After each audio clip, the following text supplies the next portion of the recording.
આજનો પ્રેરણા સંદેશ ભાગ 31।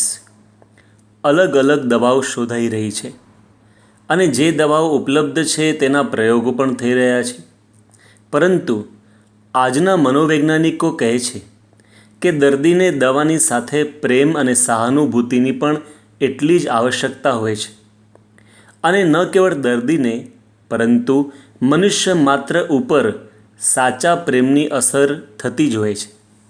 જો આપણા હૃદયમાં બધા માટે નિર્દોષ, નિર્વ્યાજ અને નિસ્વાર્થ પ્રેમ હોય તો સામેવાળી વ્યક્તિને પણ આપણા પ્રત્યે લાગણી અવશ્ય વધે જ છે।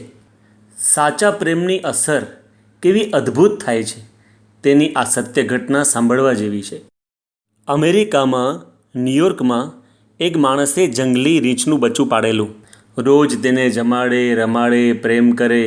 પેલું રીંછનું બચ્ચું પણ આ માણસ સાથે ખૂબ જ પ્રેમ કરે, પરંતુ જોબની ટ્રાન્સફર થવાથી આ માણસને ન્યૂયોર્કથી ઘણે દૂર કેલિફોર્નિયા જવાનું થયું, અને આ રીંછનું બચ્ચું લઈ જવાય એવી શક્યતા નહોતી।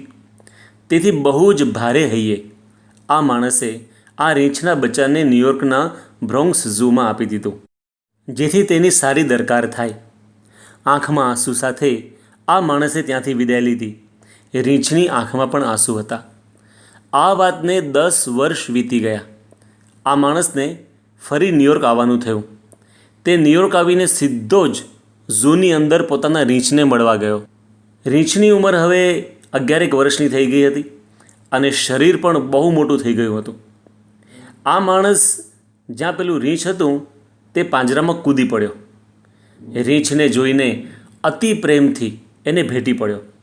રીંછ પણ પ્રેમથી ભેટી પડ્યું।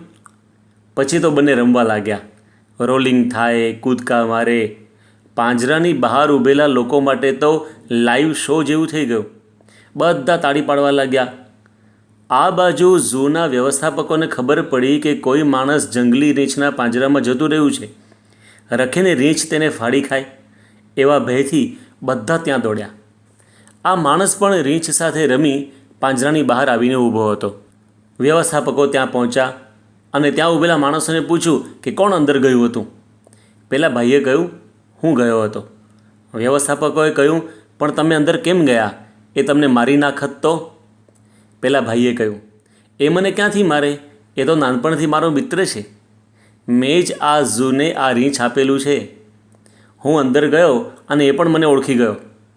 અમે ખૂબ રમ્યા, બહુ મજા આવી। ત્યારે વ્યવસ્થાપકોએ કહ્યું કે ભાઈ સાહેબ, તમે જે રીંછ આપેલું એ તો તમારા વિરહમાં બીજા વર્ષે જ મરી ગયું હતું। આ તમારું નહીં, આ તો બીજું રીંછ છે। આ સાંભળી પેલા ભાઈને બહાર ઊભા ઊભા પરસેવો થઈ ગયો।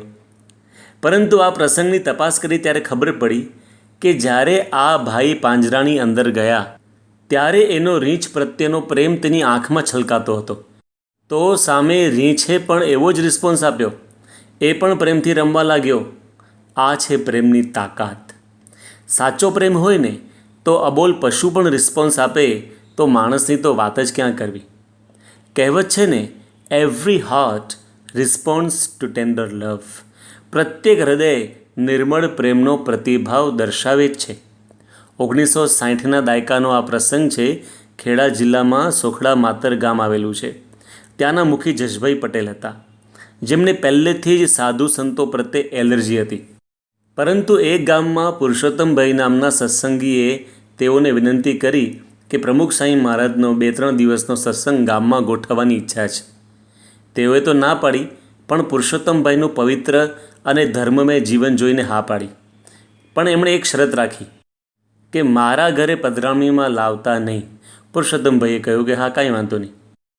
પણ થોડા દિવસ પછી પુરુષોત્તમભાઈએ જશભાઈને કહ્યું કે ગામમાં બધાના ઘર કાચા છે, તમારું એકનું જ ઘર પાકું ને વ્યવસ્થિત છે, તો અમારી એવી ઈચ્છા છે કે તમારા ઘરે પ્રમુખ સાંઈ મહારાજનો ઉતારો રાખીએ। જશભાઈ ગુસ્સે તો થયા, પણ પુરુષોત્તમભાઈ બહુ સારા સદ્ગુણી હતા।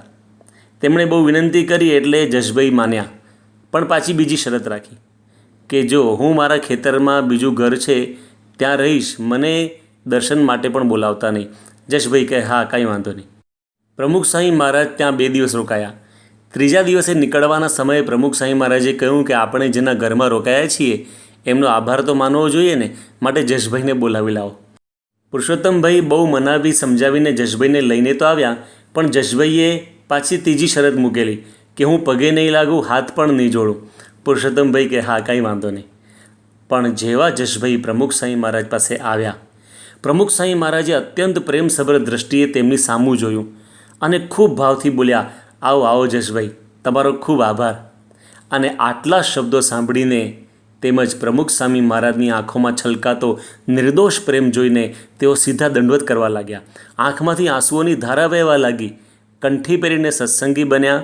2 દિવસ વધારે પ્રમુખ સ્વામી મહારાજને પોતાના ઘરે રોક્યા, સેવા કરી, અને એટલું જ નહીં, જીવન પર્યંત સત્સંગી રહ્યા અને અનેકને સત્સંગ કરાવ્યો.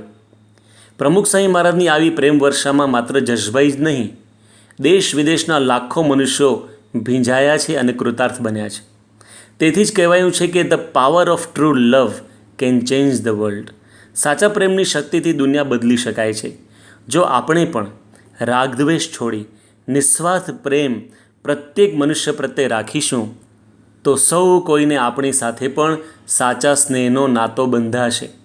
તો આપણે પણ સાચા સ્નેહથી, પરિશુદ્ધ પ્રેમથી સૌ સાથે સંબંધો નિભાવીએ, એ જ સંદેશ સાથે તેમજ આપના પરિવારજનોના સ્વાસ્થ્ય સારા રહે તે માટે પ્રાર્થના સહ જય સ્વામિનારાયણ.